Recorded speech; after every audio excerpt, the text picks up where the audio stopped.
j'ai plusieurs projets, mais c'est vrai qu'au départ je suis là comme touriste, je profite de la vie un petit peu en ce moment. J'avais pas trop voyagé jusqu'à là, donc c'était des premières destinations qui étaient vraiment très sympa. Ouais, Wahim pour moi c'est vraiment le bon compromis. Il n'y a pas beaucoup de touristes en fait étrangers, c'est assez tranquille, il y a pas mal d'expatriés. Ouais, il y a eu un déclic en France et j'ai un ami qui est en train de développer en fait une ferme d'exploitation ici où il cultive tout ce qui est graines de CBD. Et puis mon ami m'a dit écoute ça tombe bien, moi j'ai des choses à faire là-bas. Moi j'ai fait pas mal de commerce dans ma vie.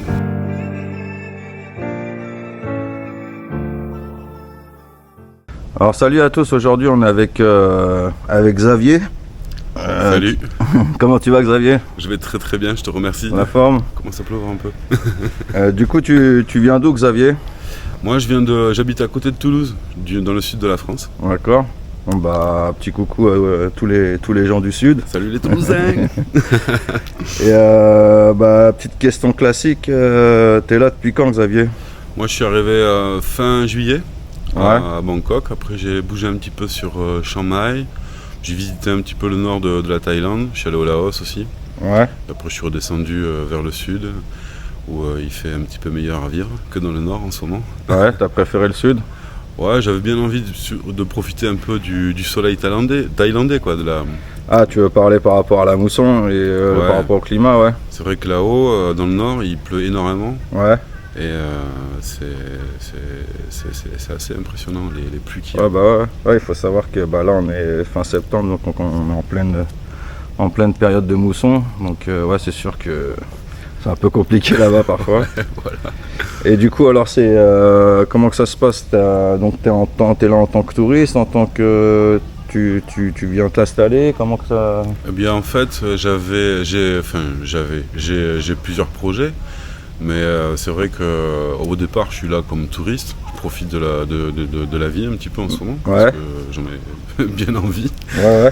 Puis j'avais pas trop voyagé jusque là, donc c'était des premières destinations qui est vraiment très sympa. Ouais. Et puis maintenant que je commence à avoir bien profité de ma vie, je commence à réfléchir à des projets. J'ai un ami qui est en train de développer 2-3 affaires, business. Ouais, 2-3 business là, sur la Thaïlande, alors pourquoi pas. Ok. Donc maintenant, tu aimerais bien, pourquoi pas, t'installer en Thaïlande? Ouais, exactement. Ouais. J'ai très envie de m'installer et vivre ici, quoi. Ouais, alors excusez-nous les amis, aujourd'hui c'est un peu compliqué, il pleut beaucoup là, donc on est obligé de faire avec la pluie. Donc on a changé un petit peu d'endroit. Surtout, n'oubliez pas de vous abonner, de liker la vidéo et de commenter. De toute façon, je me ferai un plaisir de répondre à tout le monde. Et donc voilà. Donc tu me disais, Xavier, que par rapport à que tu aimerais t'installer en Thaïlande, si tu aimerais rester à Hue Hin ou ailleurs. Ouais, Wahim pour moi c'est vraiment le bon compromis. Ouais. Parce que déjà c'est très bien placé par rapport à Bangkok. Ouais, c'est pas trop loin. C'est pas trop loin. Puis il n'y a pas beaucoup de touristes en fait étrangers. C'est assez tranquille. Il y a pas mal d'expatriés. Ouais. Et il y a beaucoup de tourisme plus thaïlandais que étrangers quoi. Que étrangers, ouais. C'est plutôt vraiment relax quoi ici. D'accord. Qu'est-ce qui t'a emmené en Thaïlande en fait? Du coup, t'en as eu un peu un ras-le-bol de la France ou ça a été un peu. Ou c'est une coïncidence ou Ouais, il y a eu un déclic en France et j'ai un ami qui est en train de développer en fait une ferme d'exploitation ici où il cultive tout ce qui est graines de CBD. D'accord. Vu que ici c'est un pays où c'est légalisé. Ouais. Et c'était l'occasion aussi de le rejoindre et partir faire un trek avec lui. On a pour projet d'aller visiter le Laos, Cambodge, Vietnam, et puis après de revenir en Thaïlande. Chercher des graines originales quoi, dans ce pays. Ouais. Pour éventuellement créer une nouvelle génétique, on ne sait jamais. D'accord, ok. Et c'est un business qui marche ça, en Thaïlande ou... Disons que c'est un business qui est très peu développé. Ouais. Ils vendent pas de graines.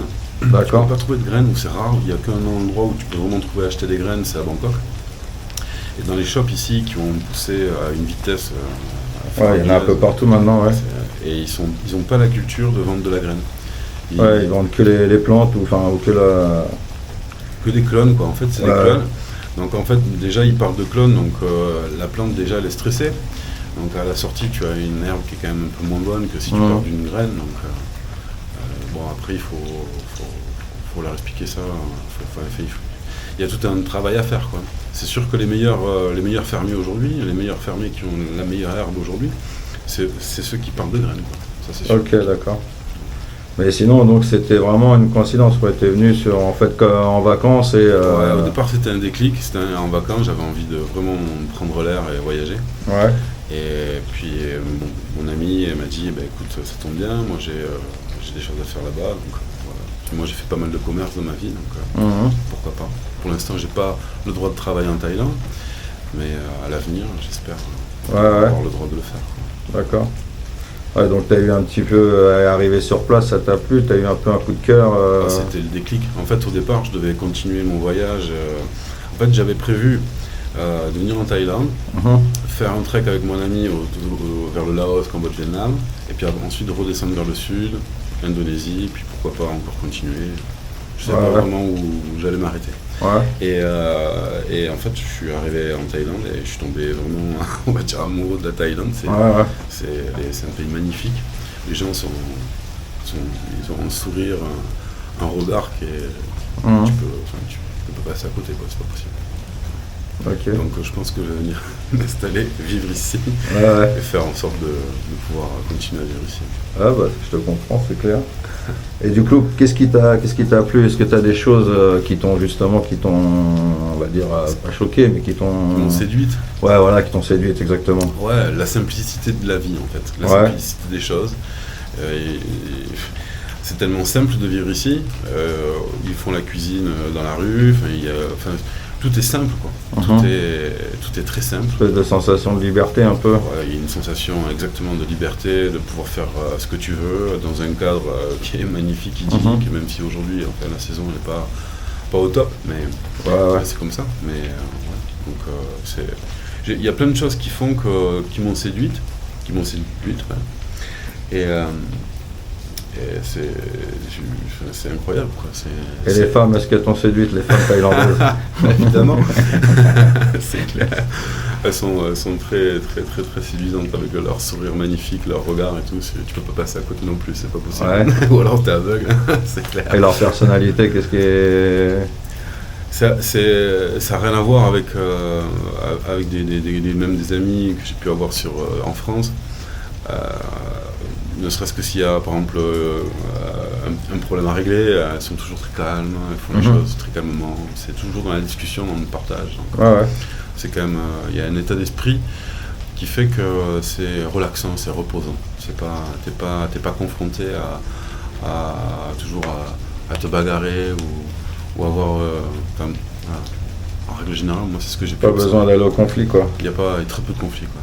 Voilà. Un sourire, un regard, un mot. Et les choses s'arrangent très facilement. Et des choses qui t'ont un petit peu qui t'ont moins plu, qui t'ont justement dans le sens plutôt choqué ou que t'as pas aimé, après c'est sûr qu'il y a on peut observer qu'il y a quand même pas mal de, je sais pas si on peut en parler, mais ce serait peut-être un peu délicat d'en parler, mais c'est pas comme en Europe. Tout n'est pas bien dans des cadres. Tout le monde ne respecte pas forcément bien le cadre, quoi. Donc c'est assez choquant au départ parce que en fait tu te dis que en fait tu peux acheter à peu près ce que tu veux. Par rapport à quoi tu veux dire? Par rapport à peu près à la globale, à tout, quoi. Tu veux dire tout est possible de s'acheter, quoi. Ouais, disons que c'est ça qui est quand même assez choquant, c'est que tu peux acheter, quoi. Tu peux régler n'importe quel problème par l'argent. Donc on n'est pas habitué à ça. Ça c'est assez choquant au départ, tu te dis c'est quand même impressionnant. Ce qui m'a aussi choqué, c'est que les gens sont absolument pas conscients des risques qu'ils prennent quand ils sont sur des motos. Ils ont pas de casque. Ça c'est quand même assez choquant au départ. Les installations électriques, parce que j'ai passé un diplôme d'électricien il y a 3 ans. Et la première fois que je suis descendu de l'avion, j'ai vu les installations électriques. Et je t'avais électrique partout. Ils s'en foutent ici, c'est pas possible. Enfin, bon, tout un tas de détails qui font que la vie est plus simple, quoi. Ouais, c'est vrai que c'est complètement différent, quoi. Et c'est vrai que ça peut choquer, en fait. Ouais, c'est vrai que c'est assez particulier. Ouais, c'est ça. Et la gestion qu'ils ont de gérer leur village ou leur ville, c'est complètement différent. C'est beaucoup plus simple, en fait. Et quand tu as été à Chiang Mai, tu étais dans Chiang Mai même ou tu as été un petit peu dans les petits villages de d'Isan ou pas du tout? Je suis un peu sorti, mais je suis essentiellement resté dans le vieux quartier de Chiang Mai et puis tout aux alentours. Par contre, Chiang Mai, c'est une ville qui est très très polluée, énormément. Il y a beaucoup de tourisme. Bah, je crois que c'est la plus ou la deuxième ville la plus polluée avec Bangkok, non? Ouais, donc c'est pas une ville, moi qui. Déjà, je suis pas vraiment attiré par les grandes villes. Je suis pas vraiment attiré par les grandes villes. Bon, à Bangkok, c'est quand même une très très belle ville. Mais Chiang Mai, j'y suis resté 7 jours, quoi. J'ai pas pu rester plus, quoi. Bah, c'est joli aussi, sinon, Chiang Mai, quand même. Les alentours sont très beaux. Enfin, moi, personnellement, j'ai jamais fait, mais tout le monde m'a dit que c'était super joli. Et en fait, il y a pas mal de montagnes aux alentours, tout ça dans le nord.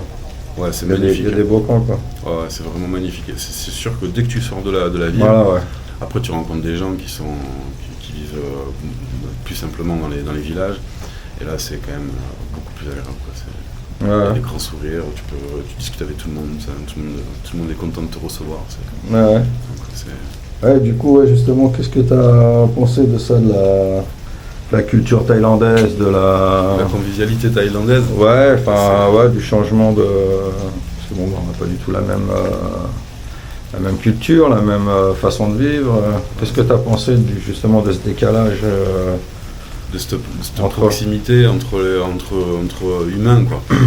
Cette facilité qu'on a à discuter avec n'importe qui. Moi, j'ai été confronté à demander mon chemin ou demander un service, mais ça a toujours été avec plaisir, quoi. Il n'y a pas de personne qui détourne le regard ou qui te tourne le dos pour pas t'aider, quoi.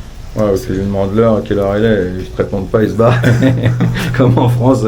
C'est ça, qu'est-ce qu'il veut lui? Non. Lui, il te retourne, il te fait un grand sourire, il veut bien sûr. C'est vrai que c'est agréable. C'est très très agréable. T'avais pas de visa là en fait, c'est ça? Non. Tu étais en exemption de visa, donc t'as fait je suppose que tu as fait une extension d'1 mois. Voilà, je suis sorti une fois du pays. Ah, t'es sorti déjà une première fois? Ouais, j'ai parti au Laos, donc ça c'est bon, j'ai pu revenir. Mais ça, tu l'as fait quand ça? Tu l'as fait au bout d'1 mois, au bout de... Et ça, je l'ai fait une dizaine de jours après être arrivé. Donc, d'accord. C'est parce que tu voulais aller au Laos, c'était pas par rapport au visa. Non. D'accord, ok. Mais du coup, ça m'a reculé ça t'a reculé 10 jours. Voilà, l'échéance. Après, j'ai fait un renouvellement de visa terrestre. Extension. Voilà, extension. Ouais. Et là, maintenant, il faut que je sorte du pays. Là, t'arrives à terme, là? J'arrive à terme, là. D'ici 3-4 jours, là, maxi, il faut que je sois sorti du pays pour renouveler mon visa. Ok. Et donc là, ce que je vais faire de Hua Hin, je vais partir au Myanmar. Ok. Et du côté de Ranong, sur la province de Ranong. Tu passes par Ranong. Voilà. Et ça se passe comment? Et là, ça se passe. Quand tu faut que tu prennes un bateau, c'est quoi pour. En fait, tu as le droit. C'est un point assez particulier du Myanmar, parce que tu as le droit d'y aller pour une journée. En fait, c'est une île, non? C'est ça? Voilà, c'est une île où c'est un itinéraire qui est très connu, touristique. Ouais. Donc, ils peuvent pas t'empêcher de le faire. Tu peux le faire maximum 3 fois par an. Ok. Mais tu peux le faire que dans une journée, une seule journée. D'accord. Voilà. Donc après, tu sors du pays. Donc, tu es obligé de faire l'aller-retour dans la journée. Voilà. Ok. Exactement. D'accord. Donc ça, c'est un très bon. Donc, ça te permet de sortir du pays. Tu passes la journée là-bas. Enfin, voilà. Et tu reviens et du coup, ils te retamponnent pour une exemption de visa d'1 mois. Ouais, d'accord. Okay. Et donc après, tu voudrais faire... après, là, moi, je vais m'inscrire dans une école. Donc tu vas faire un visa étudiant, c'est ça? Je vais faire un visa étudiant, ouais. Okay. Je m'inscris dans une école. Tu peux parler anglais, parler thaï. Sinon, il y a la solution aussi d'apprendre la boxe thaï. Ouais, de l'informatique aussi, et puis kitesurf aussi. Ah ouais? Ouais. Ça, je savais pas. Mais en fait, ce qu'il faut savoir, c'est visa kitesurf et Muay Thai, c'est pas le même visa étudiant que si tu apprends le langage, en fait. Parce que kitesurf, si je dis pas de bêtises, mais normalement c'est ça, kitesurf et Muay Thai, en fait, je crois que c'est maximum 6 mois. Okay. C'est pas considéré comme un vrai visa étudiant langage ou computer, où tu peux faire jusqu'à 1 an. Okay. Ouais, moi Si je dis pas de bêtises, mais normalement c'est ça. moi, j'ai choisi l'option visa d'un an. Comme ça, au Ouais. moins, ça me laisse de la marge pour pouvoir m'organiser. Du coup, tu vas apprendre le thaïlandais. Je vais apprendre le thaïlandais et l'anglais. Je parlais pas un mot d'anglais quand je suis arrivé. Ah ouais, d'accord. Du coup, là, ça va un petit peu mieux. Ah voilà, ça va, c'est rentré, c'est obligé. Ouais. Rester 2 mois sans voir un Ouais, français. c'est bien, c'est bien. T'es obligé de Important. parler, t'es obligé de te débrouiller. Au début, c'est eux qui t'apprennent. Mhm. Tout le monde t'apprend. Bah, de toute façon, ouais, t'as pas le choix. Hein. T'as pas le choix. Le français, c'est rare qu'ils comprennent. Donc... C'est- ils comprennent. Bonjour, merci, au revoir. Ouais. Ça s'arrête à ça. Ouais. Donc, ouais. Ah, ok, bah, c'est bien, écoute. Bah écoute Xavier, je te remercie beaucoup. Merci C'était à toi. sympa ta petite intervention sur la chaîne, ça m'a fait plaisir. Merci à toi, c'est cool. Et bah, n'hésitez pas, depuis peu vous pouvez envoyer, si vous voulez soutenir la chaîne, vous pouvez envoyer des super thanks et des super likes. Donc n'hésitez pas si vous voulez faire un petit don pour soutenir la chaîne, ça fait toujours plaisir. Yes. Et puis bon, on se revoit bientôt pour une prochaine vidéo les amis. Ciao, bye bye. Ciao, merci.